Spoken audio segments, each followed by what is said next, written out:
your December Astro Tarot forecast.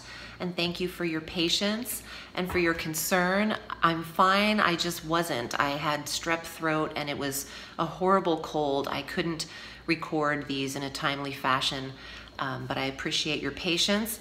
I am shuffling the Tattoo Tarot, which I used for the December Psychic Tarot readings.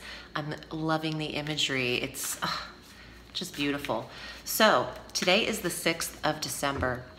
Your ruling planet is direct today, and Mercury is direct at 27 degrees of Scorpio in your 6th house of health, conjunct Venus. Venus entered Scorpio on the 2nd of December, and she'll remain there through the 7th of January of 2019 already. So these two planets direct and together, although not too close together in degrees, they're 25 degrees apart, they're still influencing your health sector and your maintenance and the idea of taking care of yourself and establishing a routine or a plan. You might have been thinking of this the first week, and how do I implement this year? How do I get on top of my physical self and my practice, my commitment to health and routine? There's inspiration here for you. And Venus is the planet of harmony and wants you to establish a harmonious connection to how you take care of yourself and not make it such a chore in life. It wants to be effortless. So there's you implementing new health practices with more ease at the top of the month from today forward. And today is also our new moon at 15 degrees of Sagittarius on the 6th and 7th of December, conjunct Jupiter in your 7th house of relationships and marriage and business partnerships and partnerships altogether. So there's some exciting energy for Gemini and Gemini rising. So please watch your rising, your sun and your moon sign for a full dose of the cosmos. Implement a new business partnership, or think of delegating and opening up your concept to business. For those of you who work for yourself, I know it's hard to give up control over what you do, but there's something to this that says believe in, with Jupiter, it's believing in the faith that you can achieve something. You might have to ask for assistance when necessary. Starting a new marriage or a new plan of commitment is also available for Gemini on this new moon. And your ruling planet, Mercury, on the 12th of December exits Scorpio and enters the cosmic collaboration in Sagittarius with Jupiter and the Sun. So there is a ton of energy in your 7th house. Meeting the right person is available for Gemini. Be seen, be out around the holidays, and look festive. On the 21st, our sun enters Capricorn, and that initiates our winter solstice in the northern hemisphere. So the sun in the 8th house is your intimacy. It's your shared resources. It's your sexual energy. Your attention goes to where the sun is in your chart. And it's the 8th house of privacy, of things you are discovering about yourself, of who you are intimate with. There's the need to be maybe a little protective over someone that you're newly seeing or dating, is what I'm getting as a psychic. The next day, the 22nd, is our full moon at 0 degrees of Cancer, so just outside of that Gemini moon. You get the full moon right in Cancer, right out of the 1st house into the 2nd house. There's a closure for Gemini. And I think even more so for Gemini than for Cancer. Well, for both, for that cuspy too.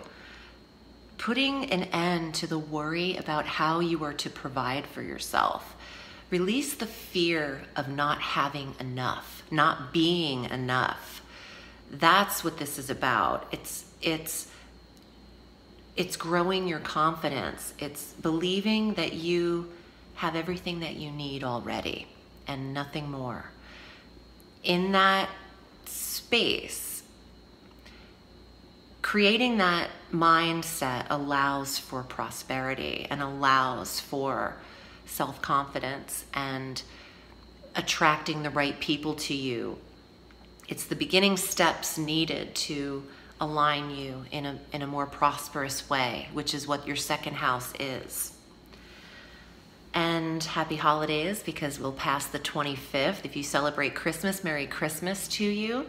On the 31st, New Year's Eve, Mars enters his very familiar sign of Aries. He's very comfortable in the sign he naturally governs on the zodiac wheel. This is the 11th house. This is your online presence, baby. This is your social sector. Gemini is social. However, watch the arrogance, because Mars is entering his own sign at the very beginning of next year, like a beast, like a warrior. And this can be an aggressive placement. And no drinking and driving is tolerated on New Year's Eve, not even one drink. I would just keep it safe, be safe, and have your blessings. There's no need to put anyone at risk, including yourself. And watch the temperament when Mars goes into Aries in general. This could really help you, though, in establishing online businesses, in having the energy to connect with friends you haven't in a while, and the desire to create goals or to market the self outward and promote yourself through social media. And you've got this energy for 60 days, Gemini. So let's get to it. Let's see what's here for you in the tarot for the month. And if you require private counsel, I'm at audreyalison.com.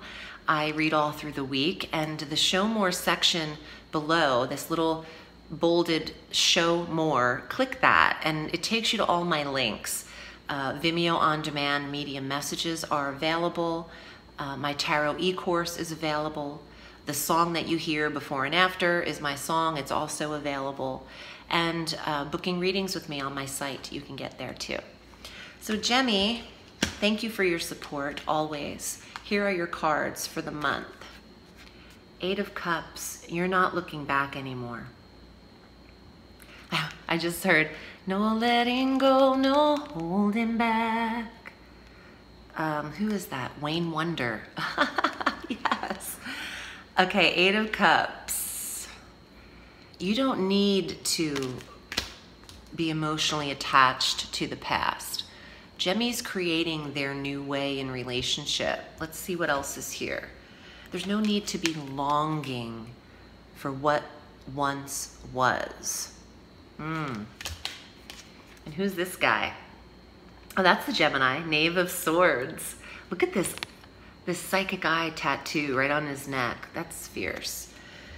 So you're showing up here. It's all about taking a stand, expressing yourself, being communicative, taking direction, being the director of your own life. 4 of Cups. Some Gemmies are healing from an emotional experience, and I think at the end of the year, everyone kind of looks back a little bit to analyze life and what's happened this year.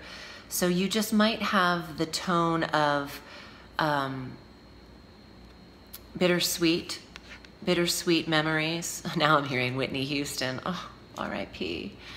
But that's really Dolly Parton who wrote that. Bittersweet memories. That is all I'm taking with me. That's And I Will Always Love You by Dolly Parton. Anyway, you have these cup cards surrounding your Gemini card. I want to see what else is here. Damn, look at this. You'll get your reward in your relationship.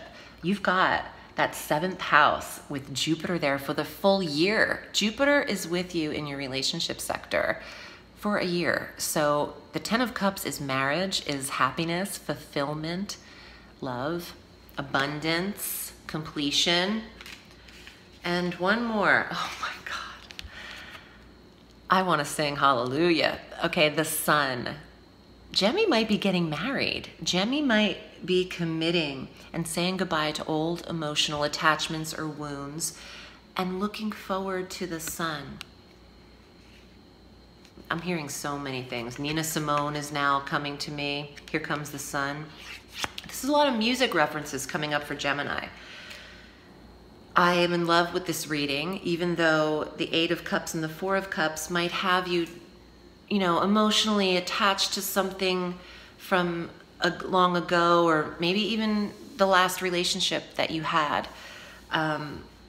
Take a stand in moving forward and know that you have the Ten of Cups and the Sun ahead of you. That's pretty powerful energy. And also the Sun is in your 8th house of intimacy and sex and who you share your life with, your resources with. So I'm digging this for you, and I'm wishing all of you a beautiful holiday season and a brand spanking new year. I will see you soon. Thank you for choosing me for your readings. Remember, the sky is limitless, so reach for the stars.